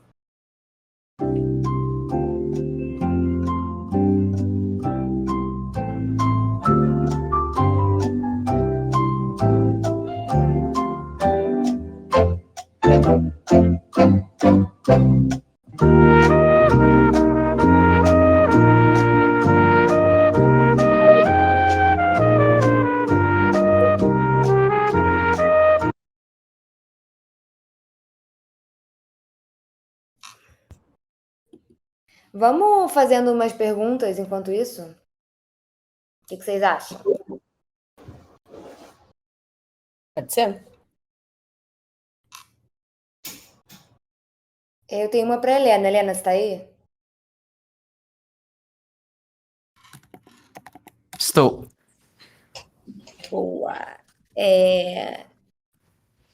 Então, tem uma pergunta sobre essa questão da circuit ser semi-assíncrona, né? E como isso pode impactar como que vocês lidam com incidentes e o trabalho, ou se tem alguém on call para os incidentes, como é que é isso? Eu acho que a melhor resposta é a gente não tem ninguém on call e a gente lida com quem está online naquele momento. Mas eu acho que como ela é assíncrona, a gente tem bastante gente de vários países, a maior parte do dia vai ter alguém online para lidar com isso. Então, no fim, acaba funcionando muito bem. E a gente tem bem pouco incidente também. Acho que foi o maior incidente que a gente teve ano passado. Foi 2 horas, né?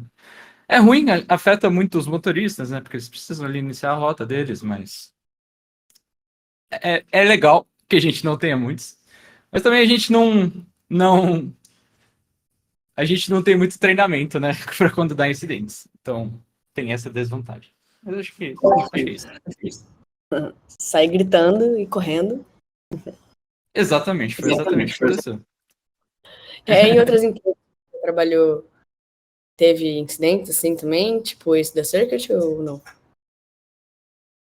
Assim, eu já derrubei um sistema de pagamentos ali do quinto andar um dia antes do Code Freeze, que ia ter no final do ano, então bem perto ali do Natal. Mas. Esse foi o mais suave, eu acho, de resolver. Entendi. Menos pior. Bruno, e aí? Acho que nada Nope. ainda.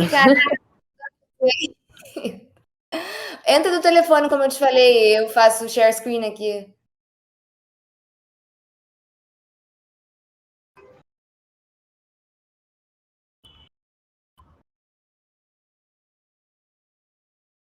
Enquanto isso, eu vou fazendo uma perguntinha aqui pra Tati. Tati, tá por aí?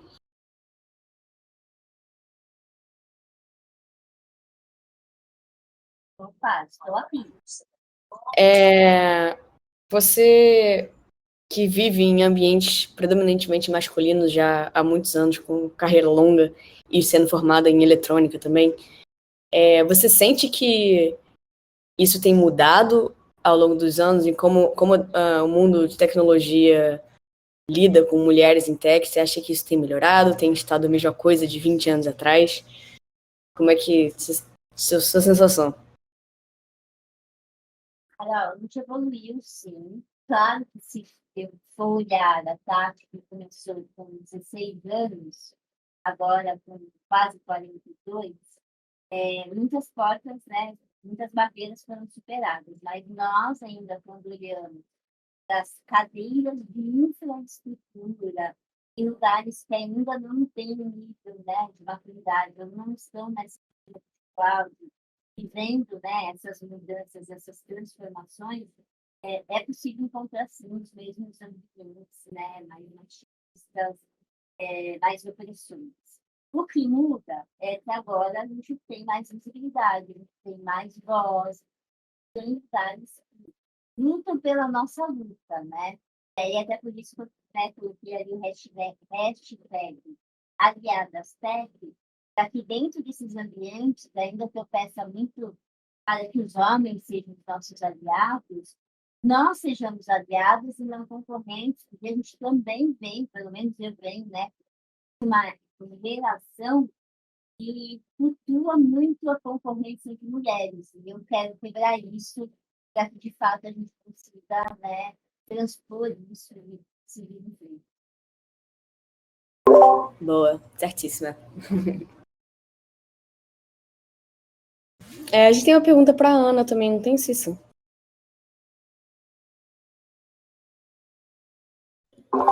Bem, deixa eu pegar aqui. Ana, quais são as suas recomendações para pesquisadoras que estão começando agora no mundo acadêmico?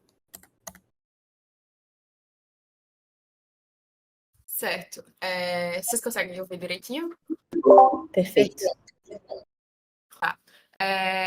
Primeiramente, se acostumar com muita leitura de artigos. Eu acho que esse é um dos pontos principais, porque muita gente já vem pesquisando sobre o que você está pesquisando, e aí esses papers que já foram publicados, eles têm muito a contribuir no seu trabalho. Uma coisa que você tem que se acostumar também é que a leitura será em inglês, porque a maior parte dos trabalhos, eles são em inglês.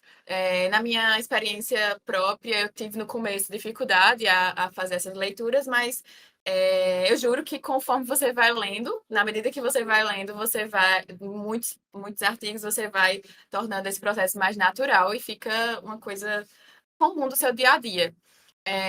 Nesse sentido, eu acho que é importante você ter um grupo de pesquisa, você conhecer pessoas que pesquisam sobre a mesma coisa que você. E, por exemplo, a gente tem aqui um grupo de pesquisa no laboratório, que a gente tem um clube do artigo, que a cada 15 dias a gente se reúne e discute sobre um artigo selecionado. Isso também já ajuda num ponto da pesquisa que é saber reportar resultados, saber comunicar, tanto na forma oral, com apresentações, quanto na forma escrita. Eu acho que isso também é muito importante para quem está começando, treinar essa habilidade de saber reportar. Outra coisa também é conhecer outros grupos de pesquisa que também estão pesquisando sobre o que você vem pesquisando. É muito legal quando você vê que alguém achou um resultado que você também achou, na sua pesquisa, assim. E eu acho que é basicamente isso. E sim, uma coisa muito importante é saber que a pesquisa não é linear, assim como muitos outros trabalhos. Você não tem um ponto de para chegar de uma forma linear num ponto de chegada. O dia a dia da pesquisa ela é muito circular, tem muitos altos e baixos, e aí é saber se acostumar, e lidar com esse ciclo que é a pesquisa. Boa, verdade. Bruna, quer falar alguma coisa aí para ver se vai funcionar? Testando, tá ouvindo? Olha! Yes! Yes! A sua tela não deixa. Quer que eu compartilhe aqui? Sim, por favor, não vou conseguir compartilhar. O Discord não funcionou bem com o meu navegador, tudo travou, tudo morreu. Yes!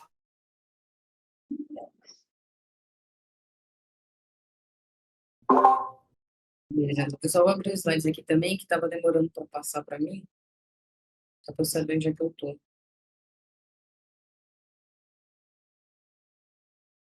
Fechou. Posso começar então? Vai lá. Boa tarde, depois de todo esse caos. Eu sou a Bruna Bino, estou trabalhando na Neon como Senior Software Engineering, mas aqui eu passei pelos times de Foundation Engineering e hoje eu estou no de Developer Experience.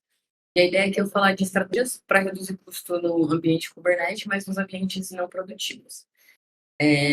Uma das primeiras coisas que a gente pensa, assim, quando fala em reduzir custo de ambiente não produtivo, é desligar o cluster no horário não comercial. Aí pode passar. Só que com a questão de trabalho remoto cada vez mais latente, principalmente depois da pandemia, fica uma questão que é qual horário não comercial. Então, e com os nômades digitais também, cada um trabalhando em um país diferente, aumenta muito os time zones que a gente tem que lidar ali no dia a dia. Então, acaba que não é a estratégia mais eficaz do mundo. Então, para esse projeto e para esse problema, eu acabei pensando em algumas premissas para que ele fosse bem sucedido. Pode passar. O primeiro ponto é foco no objetivo. O objetivo é redução de custo. E como é que a gente quer fazer isso? A gente quer fazer isso ainda pensando em disponibilidade. Então, se eu precisar daquilo, em quanto tempo os meus recursos vão estar disponíveis? E aí, partindo para esse lado, a gente vai tratar, então, não mais a nível de cluster, então vamos tratar um nível mais abaixo, que é nível de pods e de aplicações ali. A segunda premissa é configuração transparente e simples. Qualquer ferramenta que a gente vá usar vai dar possibilidades gigantescas para a gente, mas a ideia agora, imagine que não é mudar a ferramenta de scaling que todo mundo da engenharia já conhece e já sabe configurar. Meu objetivo é reduzir custo. Então, eu preciso de uma ferramenta que seja tranquila ali de eu configurar, o que leva para a última premissa, que é flexibilidade. Quanto é que eu vou conseguir usar dessa ferramenta sem atravessar os outros trabalhos ali que estão acontecendo? Então, imagina que tem trabalhos acontecendo de right sizing, tem outros times fazendo otimização, e o meu objetivo não é atravessar o trabalho que essa galera está fazendo. Pode passar. Isso me levou para uma ferramenta que estende a capacidade de escalar o Kubernetes, que é o KEDA. O KEDA significa Kubernetes Event Driven Outscaling. Ou seja, ele é um scaling baseado em eventos. Eu consigo usar métricas personalizadas, e é aqui que basicamente ele se diferencia do HPA, que normalmente é utilizado ali no Kubernetes. No HPA, a gente consegue usar basicamente métricas de CPU e memória. Tem algumas métricas personalizadas que a gente consegue, que são HTTP request ali. Só que aí o KEDA ele também tem essa agregação de eventos que é bem legal, e foram as características que trouxeram ele para cá agora. Pode passar. Então, como uma solução, a gente muda um pouco esse pensamento. Ao invés de eu zerar minhas aplicações, os meus pods, num horário não comercial, eu vou escalar num horário comercial. E aí, entende horário comercial como o lugar que a maioria da empresa trabalha, ou a gente tem métricas para saber qual o momento em que minhas aplicações estão sendo mais utilizadas ali. Então, essa aqui é a ideia. Isso é um trecho de código dessa configuração, e aí ele utiliza cron. Cron é aquele... a gente consegue colocar um horário para realizar determinada ação. E aí, nesse caso, tem diversos time zones que a gente pode configurar, e a configuração básica que dá aí é entre 7h30 da manhã e 11 da noite, a minha quantidade de pods vai ficar nesse estado desejado aí. Esse estado desejado pode ser um número padrão, ou pode ser um mínimo de réplicas que quem usa Kubernetes já tem configurado. Então, a gente pode já usar dessa mesma configuração que já existe. Resolvemos parte do problema, então, agora eu consigo, então, reduzir a quantidade de aplicações que estão rodando no meu cluster. Isso vai reduzir também a quantidade de nós onde aquelas aplicações estão. E, boa, parte do problema de redução de custo foi resolvido. Mas e se, depois desse horário, eu ainda precisar utilizar alguma aplicação? Como é que vai fazer? Eu vou ter que ir lá e mudar na mão?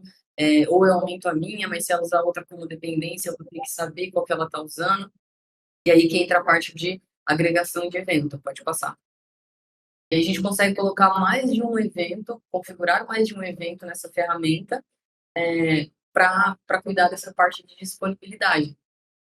Então, eu consigo fazer em determinado horário que a quantidade de pods reduza ou vá até zero. E aí eu coloco um outro trigger ali que é request HTTP. Então ele está zero, mas quando ele começar a receber requisição, aí ele vai escalar. Eu vou ter um delay ali até a aplicação ficar pronta. Vai depender de aplicação para aplicação, depende de como está configurado o meu check, depende de quanto tempo a aplicação realmente leva para fazer o meu check, para fazer as outras probes, né, do Kubernetes, mas é bem menor o tempo que esperar um cluster inteiro subir. Pode passar? Era, acho que o outro. É isso. Pode rodar.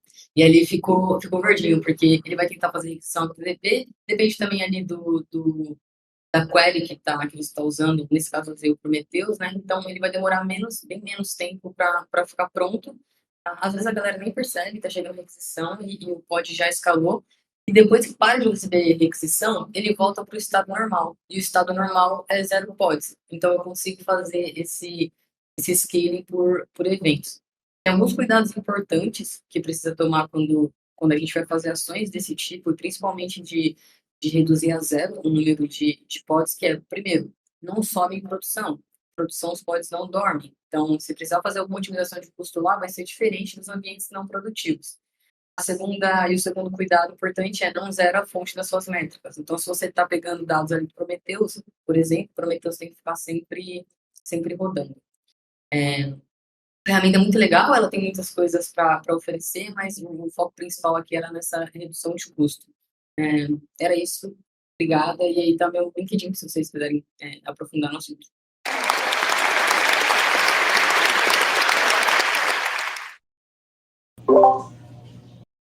Muito obrigada, Bruna.